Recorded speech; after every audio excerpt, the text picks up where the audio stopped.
Почитувани, јавното обвинителство да не молчи. Истрага за следењето и прислушкувањето веднаш и одговорност за извршителите и наредбодавачите. Јавното обвинителство на Љупчо Коцевски молчи со денови, откако се обзнани скандалозно следење на службите на председателот Мицкоски, новинари и бизнисмени. Дали Љупчо Коцевски молчи затоа што тој бил задолжен од јавното обвинителство за следење на издавањето на ПИ-мерките? Дали молчи затоа што знаел се? СДС ги вплетка службите и јавното обвинителство во своја шема за опстанок на власт. 5 години следеле се што мислеле дека го загрозува нивниот опстанок на власт.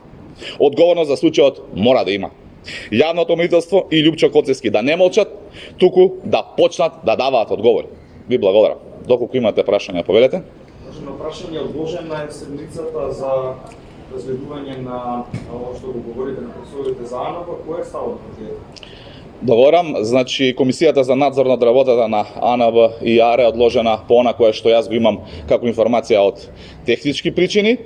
Сепак не сум член на комисијата, но она кое што го знаме дека истата ќе продолжи следната недела со работа по однос на овој голем скандал. И се надеваме дека тоа ќе биде така и дека причините се исклучиво технички, затоа што во текот на вчерашниот ден сите политички субјекти излегоа на пресконференции и бараа свикување на оваа комисија. Благодарам.